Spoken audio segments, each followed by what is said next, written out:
Assalamualaikum warahmatullahi wabarakatuh. Salam guru penggerak. Perkenalkan, saya Isnawati, calon guru penggerak angkatan 10 dari UPT SMA Negeri 11 Sinjai. Dalam kesempatan kali ini akan menampilkan video aksi nyata modul 1.4 Budaya Positif. Perkenalkan, fasilitator saya Ibu Haspawati SPD MSI dan pengajar praktik saya Ibu Rismawati SPD GR.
terima kasih. Assalamualaikum warahmatullahi wabarakatuh.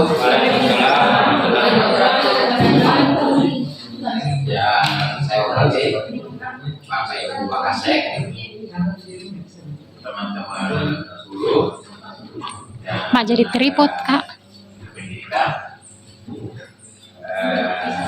Alhamdulillah hari ini kita bisa kembali berkumpul di tempat ini terkait dengan salah satu kegiatan dari rekan kita, ini calon guru penggerak angkatan 10 yang akan menyampaikan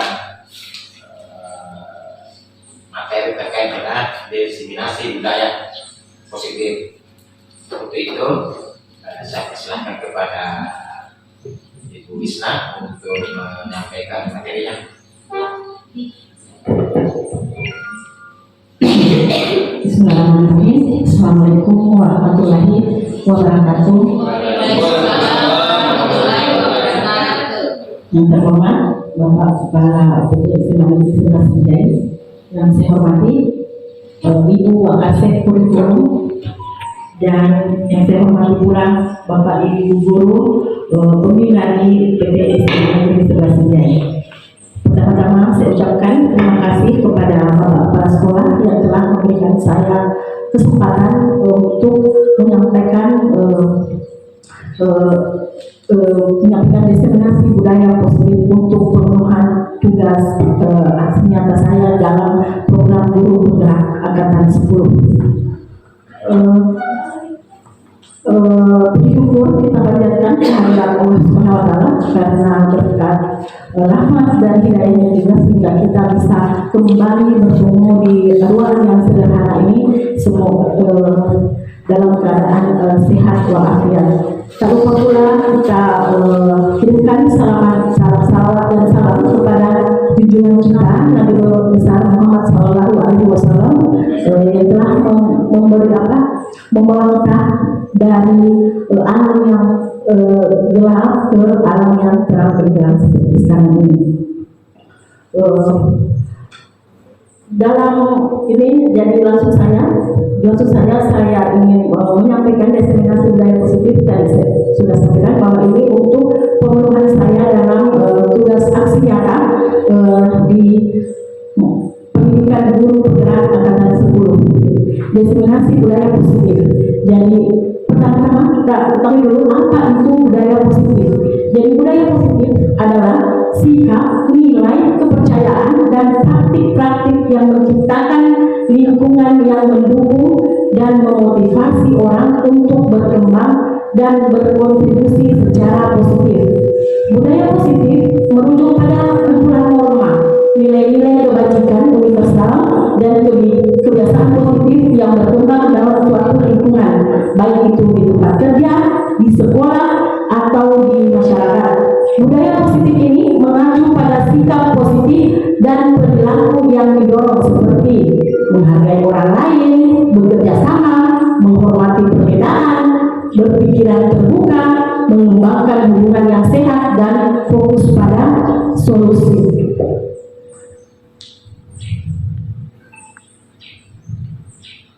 Jadi di sini kita sebagai guru atau pamong diharapkan memiliki nilai-nilai positif yang dibutuhkan untuk membentuk karakter pelajar Pancasila dengan memberikan contoh atau teladan yang melakukan habituasi atau kebiasaan yang konsisten di sekolah. Karena itu sangat penting bagi guru untuk dapat mengembangkan budaya positif di sekolah agar dapat menumbuhkan motivasi intrinsik. Jadi intrinsik dari dalam dirinya sendiri, dalam diri murid-muridnya untuk menjadi pribadi yang bertanggung jawab dan berbudi pekerti luhur.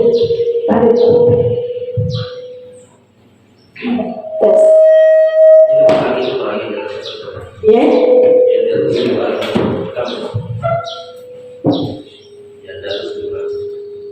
Di atas. Mana ini kan?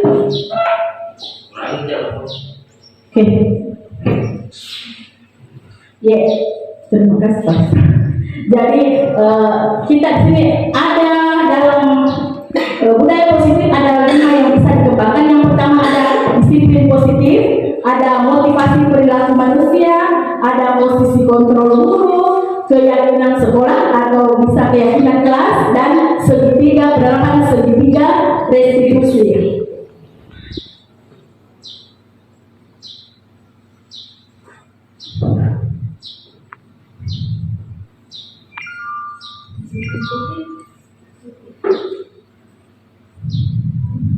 Nah, jadi yang pertama disiplin positif. Disiplin positif adalah pendekatan disiplin yang mengajarkan tanggung jawab kepada anak dan mengembangkan kesadaran diri berdasarkan nilai-nilai kebajikan. Disiplin positif lebih fokus pada disiplin internal yang memungkinkan siswa mengontrol dan mereka sendiri. Disiplin diri siswa menyadari dan berdasarkan motivasi internal, bukan ujian atau hukuman. Yang kedua, motivasi bukan jadi kita tidak atau berperilaku, begitu juga soal kita yang mendorong atau memotivasi kita melakukan tindakan tersebut. Jadi ada motivasi perilaku saya berperilaku yang ada menjadi jadi bukan karena yang pertama menghindari kenyamanan atau hukuman. Jadi kita menghindari kenyamanan atau hukuman. Yang kedua, dapatkan jadi kita melakukan itu untuk mendapatkan imbalan atau penghargaan dari orang lain. Keduanya ini kedua motivasi berasal dari luar, jadi berasal dari diri kita, istilahnya motivasi ekstrinsik.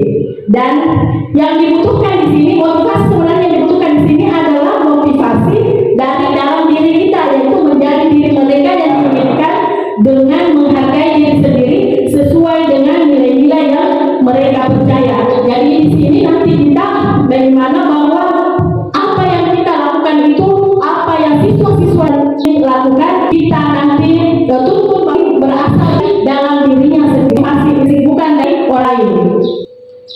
Kemudian yang ketiga yaitu posisi kontrol guru. Ya, di sini penting kita sebagai guru bahwa di dalam posisi kontrol guru ada posisi kontrol guru yang perlu kita tahu, Bapak Ibu.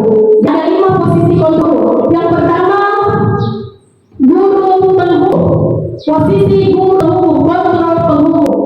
Jadi guru posisi penghubung. Jadi guru memberikan hukuman kepada anak misal yang melakukan pelanggaran. Ini posisi kontrol penghubung. Kemudian pembuat rasa bersalah. Pembuat rasa bersalah. Guru ini memberikan misalnya mungkin ada kata-kata sehingga anak ini merasa bersalah. Merasa bersalah atas perilaku yang telah dilakukannya. Kemudian yang ketiga adalah posisi kontrol guru sebagai teman. Posisi kontrol guru sebagai teman. Jadi guru memposisikan dirinya sebagai teman dari siswa atau peserta didik kita. Kemudian ada posisi kontrol pemantau. Jadi ada posisi kontrol pemantau. Dan yang terakhir inilah yang diharapkan bagi diri ada pada diri setiap guru, yaitu posisi kontrol manajer. Jadi inilah yang diharapkan ada dari tingkatan kelima, inilah yang diharapkan ada pada diri kita semua ini sebagai guru adalah posisi kontrol manajer. Kemudian ya ini yang tadi ya. Jadi diharapkan guru kita semua memiliki posisi kontrol manajer, yang mana ini guru dapat mengatasi masalah-masalah yang ada pada murid. Posisi manajer mengacu pada restitusi yang memungkinkan guru menjadi manajer bagi diri mereka sendiri dan menciptakan identitas positif serta keberhasilan dalam diri mereka. Kemudian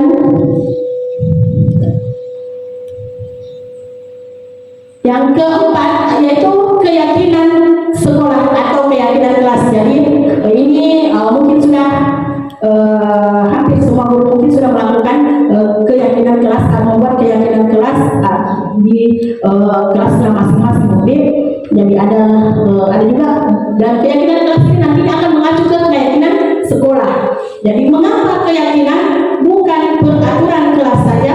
Jadi mungkin ada yang bertanya, oh kita buat peraturan saja, tetapi yang diharapkan kita membuat keyakinan kelas. Mengapa keyakinan kelas? Karena seseorang lebih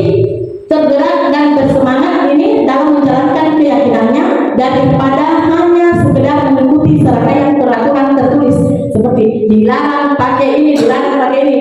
Mungkin anak-anak lebih lebih tidak menarik baginya dibandingkan dengan keyakinan keras. Jadi keyakinan keras ini berisi pernyataan kebajikan. Jadi pernyataan kebajikan yang universal yang diakui bersama. Jadi tidak dalam keyakinan keras beda dengan peraturan keras. Kalau keyakinan keras menggunakan kalimat positif ini, jadi dia akan menggunakan kalimat positif. Kemudian yang kelima terakhir di budaya positif ada penerapan segitiga restitusi. Jadi sebagai seorang guru yang berperan sebagai manajer tentunya harus mengikuti tahapan segitiga restitusi dalam menyelesaikan masalah-masalah siswa yang ada di lingkungan sekolah. Adapun 3 tahapan segitiga restitusi yang pertama yaitu menstabilkan identitas. Dalam tahap ini guru bertindak di sini menghadapi siswa bisa menanyakan contohnya seperti apabila siswa melakukan kesalahan bisa kita bilang semua orang pernah berbuat salah jadi kemudian bisa juga bilang bukan kita saja yang pernah salah tetapi ibu juga pernah melakukan kesalahan. Itu bagian dari menstabilkan identitas. Kemudian langkah kedua yaitu validasi tindakan yang salah. Jadi contohnya bisa bapak ibu bisa berkata kamu pasti, jadi menanyakan alasannya karena pasti anak-anak mempunyai alasan tertentu untuk melakukan suatu kesalahan. Jadi kita tanya kenapa sih melakukan ini, nah apa alasan tak kita lakukan. Itu di tahapan menstabilkan di tahapan validasi tindakan yang salah. Dan yang ketiga tahapan ini menanyakan keyakinan. Setelah menanyakan kenapa sih melakukan ini pasti ada alasannya. Dan setelah anak-anak menyampaikan alasannya, kemudian guru kemudian menanyakan kembali apakah anakku yang sudah berbuat ini sudah sesuai dengan keyakinan kelasnya, misalnya seperti itu ya. Apakah sudah sesuai dengan keyakinan kelasnya? Jadi nanti akan muncul dari anak-anak kita bahwa dia akan menjawab bahwa pasti ini tidak sesuai dengan keyakinan kelas saya. Jadi itu tahapan segitiga restitusi dalam mengatasi permasalahan yang ada di sekolah.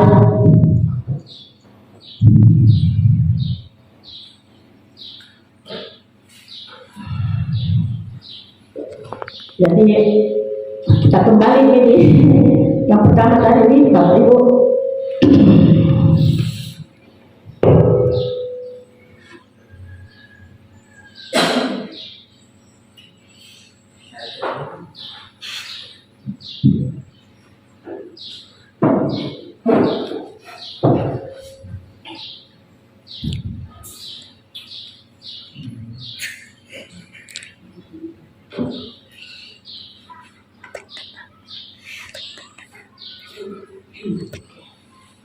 Ya, jadi tadi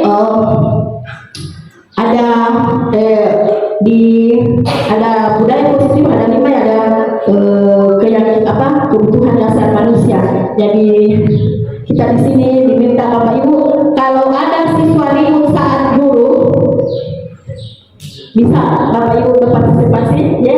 Jadi kalau ada siswa ribut pada saat guru menjelaskan pemenuhan kebutuhan dasar apa yang dibutuhkan, yang dipenuhi oleh siswa tersebut. Apabila ada siswa saat guru ribut, karena mungkin ada siswa ribut pada saat guru menjelaskan pemenuhan kebutuhan dasar apa. Atau ada Pak Firman mungkin?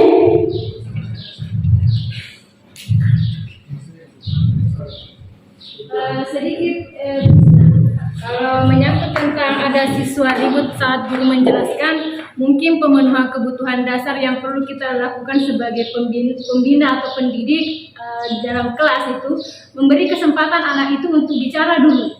Kita sebagai guru atau pembina dalam kelas, kita istilahnya rehat, diam dulu. Jadi kita biarkan dia istilahnya mengeluarkan apa yang dia mau bicarakan, utarakan. Dengan otomatis begitu anak itu akan sadar dengan sendirinya bahwa oh ada guru di depanku, otomatis dia akan diam seperti itu.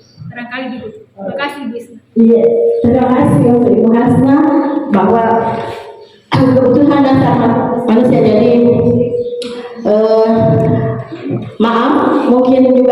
sudah betul sekali bahwa dikatakan bahwa anak itu apa tadi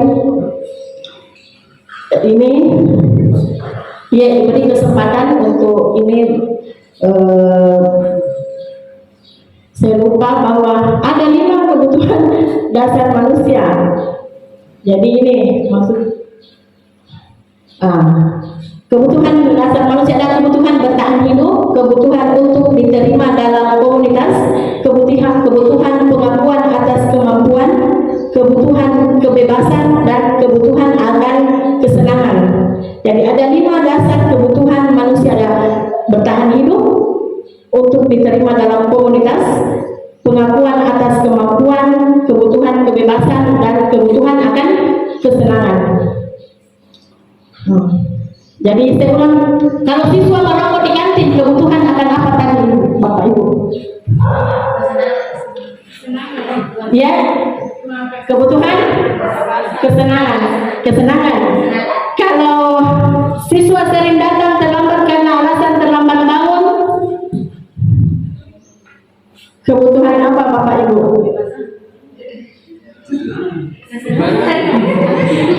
Saya kembalikan lagi ini.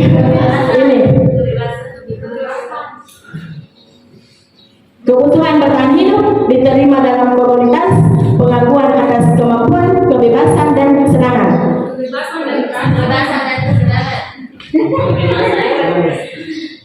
Kebebasan dan kesenangan.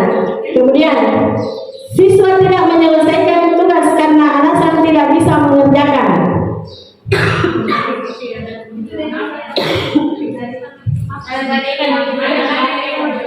Butuh perhatian mungkin, butuh pengakuan, Bisa jadi. Kemudian siswa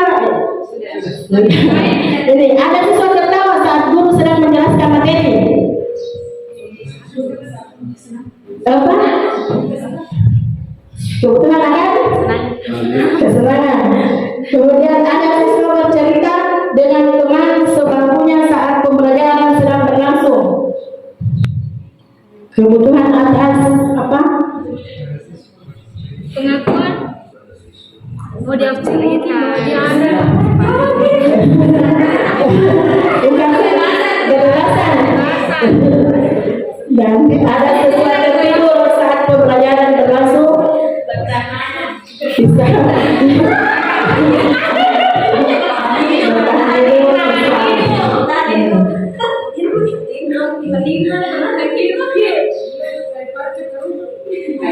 Kemudian ini analisis bentuk sanksi, hukuman, konsekuensi dan restitusi pada pelanggaran siswa. Kalau memberikan tugas tambahan kepada siswa yang melanggar seperti membersihkan kelas atau membantu guru, ini termasuk hukuman, konsekuensi atau restitusi, Bapak Ibu. Termasuk nomor 1 kita poin saya bahwa memberikan tugas tambahan kepada siswa yang melanggar seperti membersihkan kelas atau membantu guru, ini termasuk hukuman, konsekuensi atau restitusi. Ya, yang bilang konsekuensi. Iya, yang kenapa bilang konsekuensi? Karena misalnya ada siswa yang misalnya terlambat masuk dalam pembelajaran kita, otomatis kita kasih konsekuensinya terlambat. Silahkan bersihkan ini, silahkan bantu saya angkat ini, begitu mungkin Bu. Iya, jadi tepuk tangan dulu untuk Ibu Ira. Ada yang lain yang bilang hukuman? Iya, yang bilang hukuman silakan Ibu Asma. Ya, kalau memberikan tugas tambahan kepada siswa yang melanggar seperti membersihkan kelas atau membantu guru, itu saya anggap sebagai hukuman, dengan alasan bahwa ketika dia tidak mengerjakan tugasnya, otomatis dia lalai dari tanggung jawab yang saya berikan. Jadi saya harus kasih hukuman dengan seperti yang tertulis di atas. Ya, jadi kemudian kita lanjut di nomor 2. Sebentar kita bahas bagaimana. Kemudian yang kedua, memberikan pernyataan tertulis kepada siswa dan orang tua yang berisi pengakuan kesalahan, komitmen untuk tidak mengulangi pelanggaran. Ini termasuk hukuman, konsekuensi atau restitusi.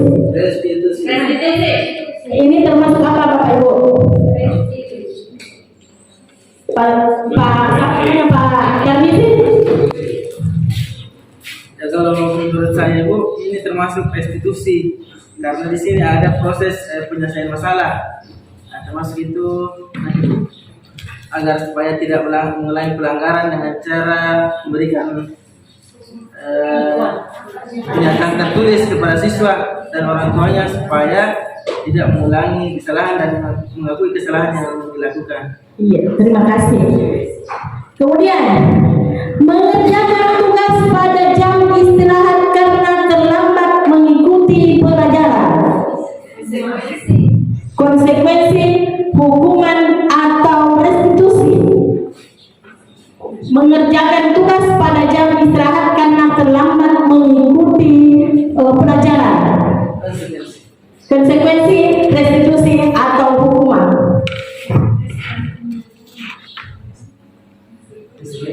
Ya.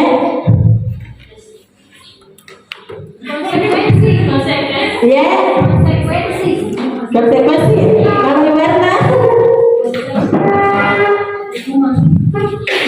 mengerjakan tugas pada jam istirahat karena terlambat mengikuti pelajaran. Karena terlambat kerjakan memang tugas yang tadi ketinggalan. Jadi kita menurut Werna, ya. Kalau saya hukuman, karena artinya ya jam istirahatnya nanti kita ambil, jadi tentu ada rasa sakit ini. Iya, terima kasih. Tepuk tangan dulu untuk Werna. Kemudian lari berkeliling lapangan karena terlambat dalam pelajaran olahraga. Jadi Pak Sulaiman mungkin langsung bisa menjawab ini kalau Pak Sulaiman lari berkeliling lapangan karena terlambat dalam pelajaran olahraga. Pak Sulaiman selalu guru olahraga langsung. Ini termasuk hukuman kalau ada anak-anak terlambat, kalau ada anak-anak terlambat pada saat jam olahraga, jam pelajaran kita kasih hukuman lari keliling lapangan. Apakah ini termasuk hukuman, konsekuensi atau restitusi? Tadi kan saya jelaskan hukuman bagaimana. Ya, menurut Pak Sulaiman selaku olahraga ini adalah hukuman. Oke, terima kasih. Tepuk tangan dulu untuk Pak Sulaiman. Jangan baca. Kemudian mengerjakan tugas tambahan karena ribut dalam kelas. Ini termasuk Restitusi. Hukuman. ya. Konsekuensi saya. Oke. Jadi ada hukuman, ada konsekuensi. Lanjut. Menyelesaikan bacaan Al-Quran 1 juz karena terlambat upacara. Hukuman. Kemudian siswa A diminta untuk membersihkan coretan di meja dan mengecat ulang meja dengan warna aslinya. Hukuman atau konsekuensi? Ya. Oke. Jadi Bapak Ibu mengatakan ini konsekuensi. Jadi kembali lagi masih ada. Ini dulu.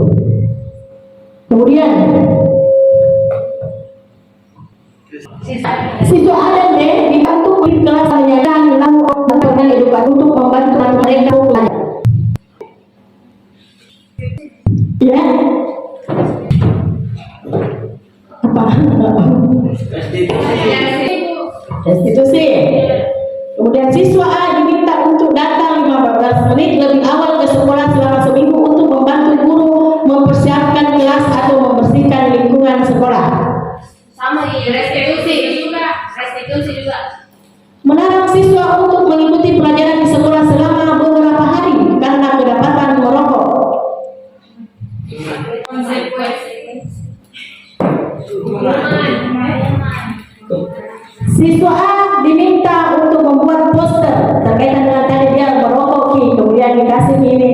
Siswa A diminta untuk membuat poster tentang bahaya merokok dan memaparkannya di dalam kelas. Jadi ini saya kembali lagi Bapak Ibu mengenai hukuman, konsekuensi dan restitusi. Jadi hukuman itu bersifat satu arah, kemudian spontan, tidak direncanakan, itu namanya hukuman. Jadi bersifat satu arah,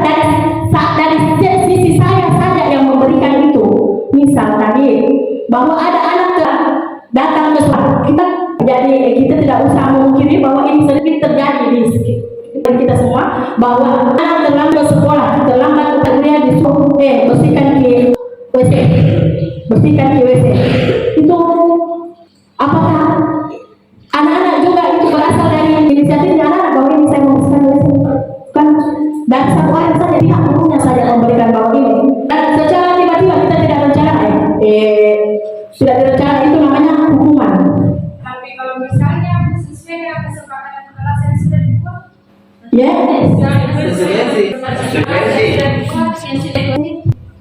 Kan kita kan di sini menjelaskan pertama bahwa kita akan berputar. Semua orang melihat dari itu lah. iya. Jadi anak dulu paham dulu bahwa hukuman, apa itu hukuman sih? Hukuman bisa menyebabkan anak merasa terzolimi, bisa menyebabkan dendam, bisa menyebabkan sakit hati. Hukuman satu anak kita saja yang menentukan. Seperti itu tadi bahwa terlambat anak kita suruh. Kemudian itu namanya hukuman. Kalau mencoboki Bapak Ibu, Itu hukuman. mencoboki, Hukuman. kalau mencoba konsekuensi. Langsung mencoboki. Ada aturannya toh, ada cara. Ada mau mencukur ya dari cobok. Tapi melebihi batas yang sudah ditentukan. Jadi begini, tadi kita bahwa posisi kontrol guru ada 5 hukum. Kita tidak dianjurkan menjadi guru. Kita dianjurkan sebagai guru berhukum. Kita dianjurkan sebagai guru manajer yang kemudian nanti mengikuti langkah-langkah segitiga restitusi yang tadi. Kalau mencoba tadi, ya. Karena tidak kita tanya sisa kenapa tidak cukur rambutnya masuk hukuman. Iya, jadi tepuk tangan dulu Bapak untuk Pak Sulaiman. Kita tanya dulu. Sama itu tadi, apa-apa yang diberikan, tidak akan yang diberikan itu seperti yang bilang kita lihat dulu.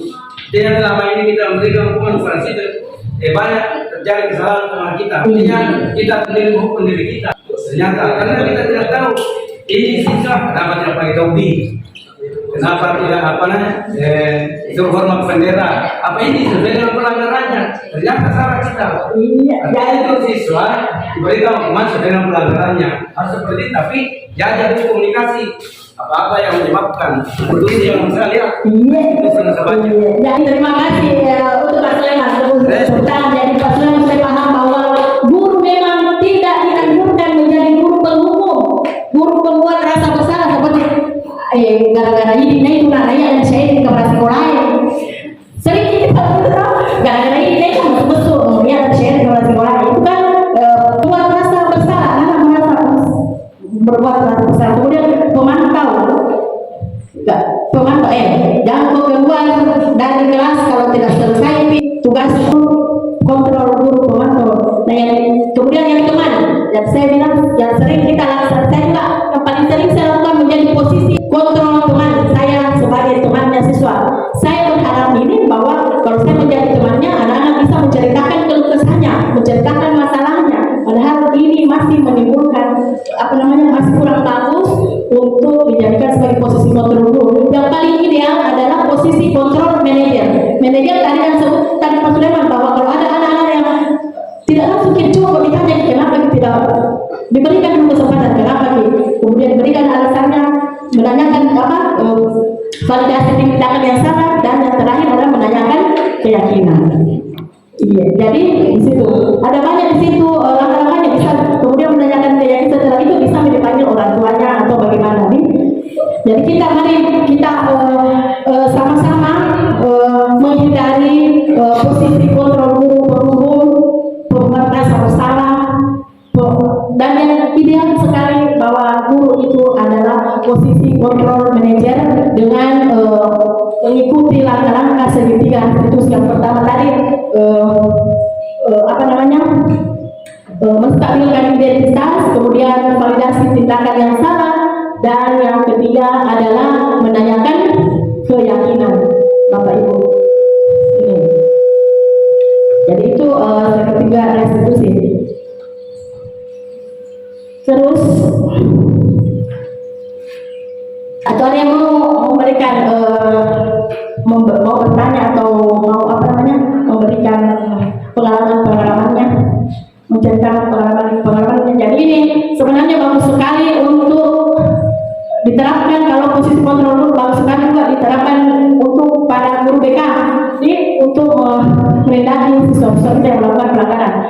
bukan bilang guru BK saja, jadi tidak semua ini guru harus berperan dalam menerapkan disiplin positif. Salah satunya yaitu menerapkan segitiga restitusi. Hanya saja sedikit Bu. Kalau mungkin bagus kali untuk menguatkan, dimasukkan kutipan para ahli. Misalkan ada 3 saja para ahli di situ yang dimasukkan supaya lebih kuat. Ada ahli, misalnya ada ahli pendidik, ahli tentang ini, bisa dikutip itu sedikit. Ya tentang pendidikan, ya itu.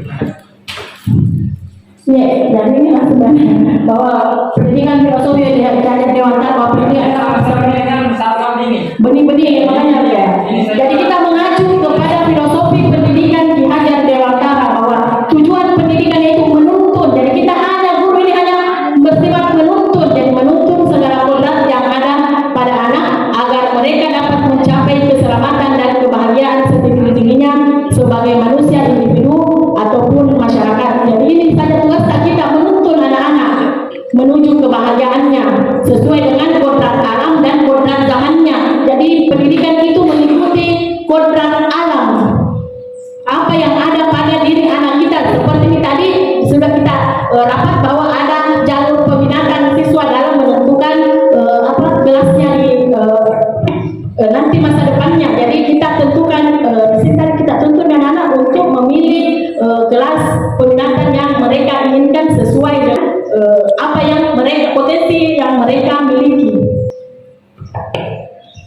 Kemudian sebenarnya di sini ada yang mau saya tampilkan Bapak Ibu, bagaimana penerapan segitiga restitusi itu. Saya sudah membuat berupa video.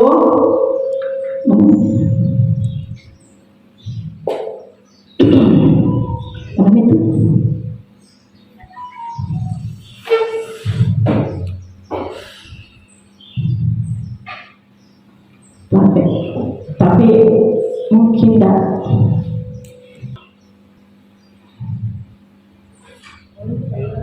Tidak bisa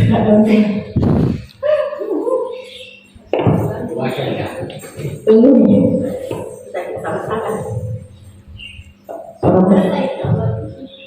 Ya, bukan itu. Ada di YouTube. Masya Allah.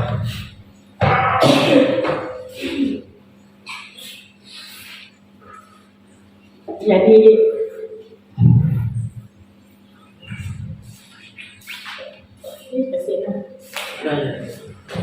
ya bisa nanti mungkin dilihat di Bapak Ibu, bisa di subscribe, like, and comment ya. Iya, nanti saya subscribe. Iya. Jadi masih ada pertanyaan, masih ada tanggapan, masih ada pertanyaan?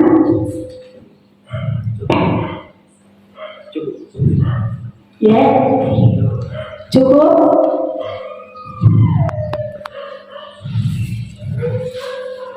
Masih ada kalau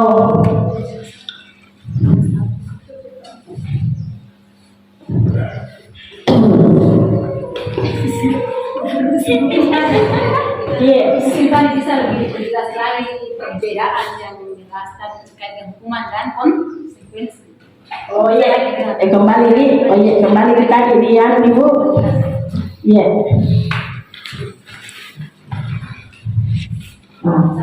Ya, tadi ini memberikan tugas tambahan kepada siswa yang melanggar seperti membersihkan kelas atau membantu guru. Ini termasuk ke dalam hukuman. Hukuman. Ya, ini hukuman. Kemudian yang mana tadi itu konsekuensi? Ini bisa lari berkeliling lapangan karena terlambat dalam pelajaran olahraga. Ada hubungannya dengan pelajaran olahraga. Ada hubungannya lari dengan pelajaran olahraga. Ini namanya konsekuensi. Kemudian mengerjakan tugas tambahan karena ribut dalam kelas. Ini adalah apa? Tergantung tugas Tergantung tugas, ya betul sekali, tergantung tugas tambahannya. Kalau berhubungan dengan perilakunya, itu yang disebut konsekuensi. Seperti ini, siswa diminta untuk membersihkan coretan di dalam meja dan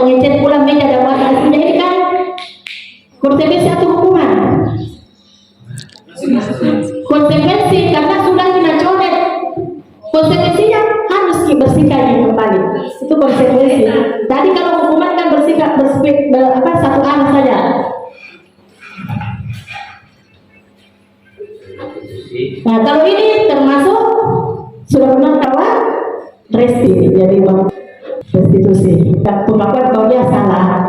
Kemudian juga siswa ada yang minta untuk siswa diminta untuk lebih awal ke sekolah.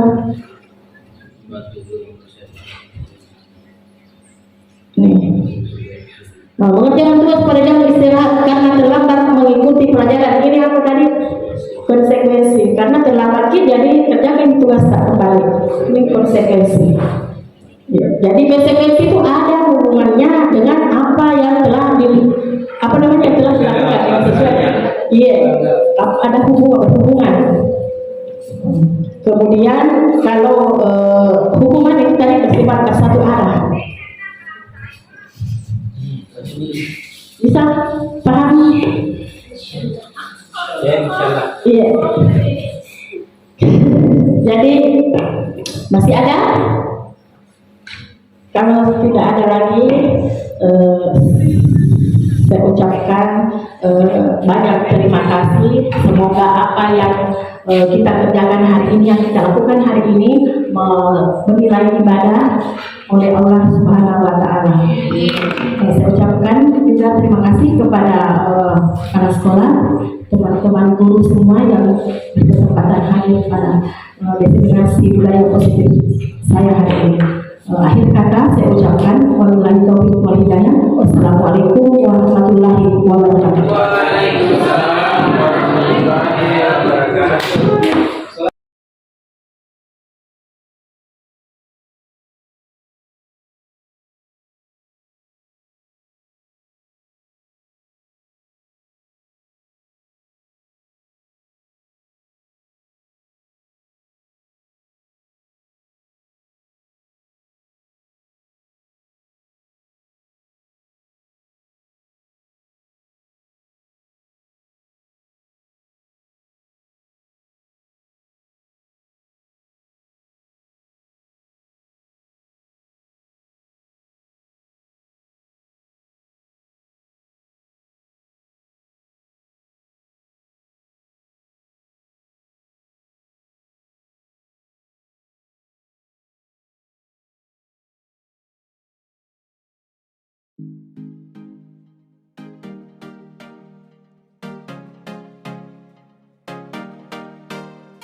Kasus pertama, Amel merasa kesal dan sangat marah hingga mengeluarkan kata-kata kasar kepada Haikal karena Haikal sering mengambil pulpen Amel tanpa meminta izin kepada Amel. Amel, ibu mendapat laporan dari kantor kelas, katanya Amel habis bertengkar dengan Haikal. Apa betul itu, Nah? Ya Bu, betul, saya sangat kesal dengan Haikal. Kenapa sampai kamu kesal begitu sama Haikal? Haikal mengambil pulpen saya tanpa sepengetahuan saya, Bu. Bukan cuma kali ini, tapi Haikal sudah sering mengambil pulpen saya, bahkan pulpen teman-teman saya. Jadi saya sangat marah dan kesal, Bu. Oh, begitu. Wajarlah kalau Amel marah dan sampai kesal begitu sama Haikal. Kalau ibu berada di posisi Amel, mungkin saja ibu juga akan melakukan perbuatan yang seperti Amel lakukan. Terus setelah itu apa yang Amel lakukan kepada Haikal? Biasanya saya tidak peduli dan membiarkannya saja, Bu. Tapi karena saya sudah tidak punya pulpen cadangan, jadi saya sangat marah dan memaki-maki Haikal sampai saya menarik baju Haikal. Itu wajar sekali ya kalau Amel marah sampai membentak-bentak Haikal. Amel merasa tidak dihargai kan, dan harga dirinya direndahkan oleh Haikal. Di sini ibu sangat menghargai tindakan Amel, di mana Amel tidak melakukan atau berbuat yang lebih buruk lagi terhadap Haikal. Ibu bangga terhadap diri Amel. Tapi mari kita pikirkan apa yang telah Amel lakukan terhadap Haikal, dengan marah-marah kepada Haikal sampai berkata kasar kepada Haikal dan bahkan menarik baju Haikal. Apakah itu sudah sesuai dengan keyakinan kelas Amel? Menurut saya sih tidak, Bu. Kalau tidak, menurutmu keyakinan kelas apa yang sudah Amel langgar? Mungkin menghargai dan menghormati sesama teman, Bu. Oke, bagus. Menurutmu sikap saling menghargai dan menghormati itu penting? Menurut saya sih penting banget, Bu.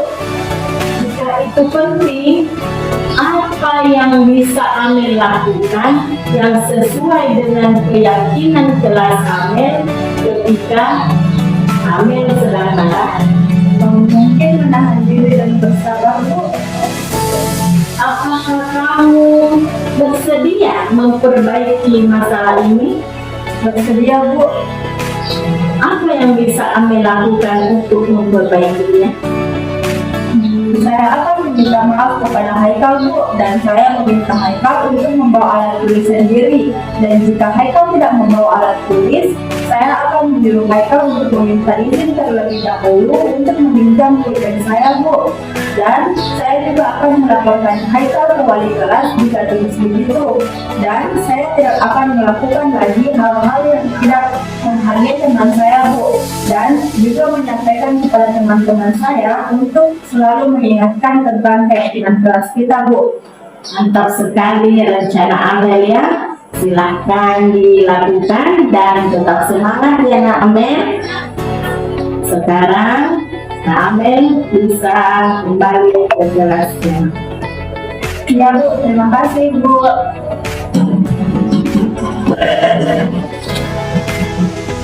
Assalamualaikum warahmatullahi wabarakatuh. Perkenalkan, saya Zahra Amalia, kerap disapa Amel. Saya ingin berterima kasih kepada Ibu Isnawati karena telah mengajak saya untuk berdiskusi dan menyelesaikan masalah saya. Saya akan berusaha untuk menahan amarah saya dan belajar untuk bersabar dalam segala hal, termasuk tingkah laku teman saya di kelas.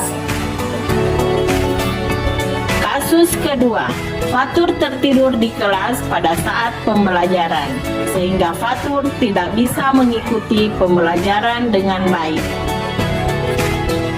Fatur, Ibu perhatikan tadi kamu di kelas tertidur pada saat pembelajaran. Kamu boleh saja, nak? Mampu. Tadi saya tertidur di kelas karena saya sangat lelah. Kemarin malam saya benar untuk belajar. Oh, begitu. Terus, apakah ada hal lain yang membuatmu susah untuk hidup? Iya, Bu. Saya mendapatkan tugas tambahan dari pelajaran lain sehingga saya mengerjakannya sampai jam 2 pagi, Bu. Dan semua tugas tersebut harus dikumpulkan dahulu. Sampai jam 2 pagi, Ibu paham dan mengerti, itu pasti berat. Tidur itu kebutuhan setiap manusia, dan setiap orang pernah berbuat salah seperti Fatur tidur di dalam kelas tadi ya. Dan Ibu sangat menghargai usaha Fatur mengerjakan tugas. Di sini Ibu tidak ingin menyalahkan Nak Fatur. Yang terpenting penting bagaimana kita memperbaiki kesalahan yang telah kita perbuat. Ibu ingin kita bersama-sama mencari penyelesaian. Kamu setuju? Ya Bu, setuju. Sekarang kita bicarakan tentang keyakinan kelas. Menurut Fatur, kalau tertidur di dalam kelas itu pada saat pembelajaran, apakah sudah sesuai dengan keyakinan kelas? Menurut saya tentu saja tidak. Kalau begitu, nilai apa yang Fatur sudah langgar? Mungkin keyakinan kelas yang sudah saya langgar itu Bu adalah tanggung jawab dan juga menghargai waktu. Sekarang, menurut Fatur, apakah tanggung jawab dan menghargai waktu itu penting? Kalau menurut saya sangat penting Bu, karena kalau saya bertanggung jawab dan juga menghargai waktu, tentu saja saya bisa menjadi orang yang disiplin dan juga mandiri. Iya, betul sekali ya. Dengan menghargai waktu, Fatur bisa berdisiplin,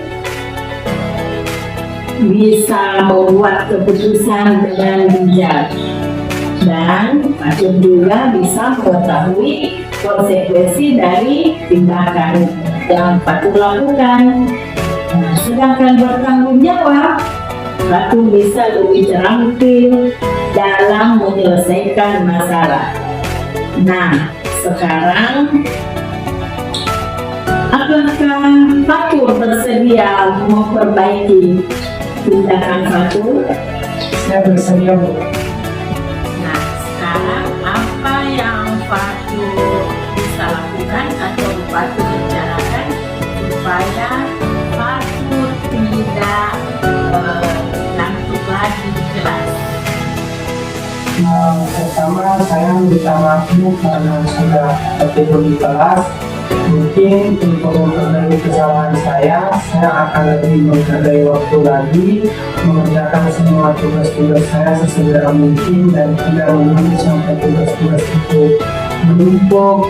Kemudian juga sehingga saya bisa tidur lebih cepat dan tidak begadang lagi.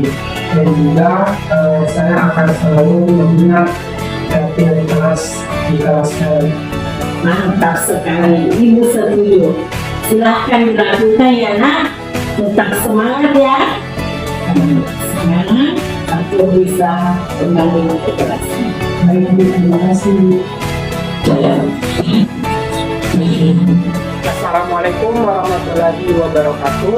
Perkenalkan, saya Fatur Rahman Al-Farizi, akrab disapa Fatur.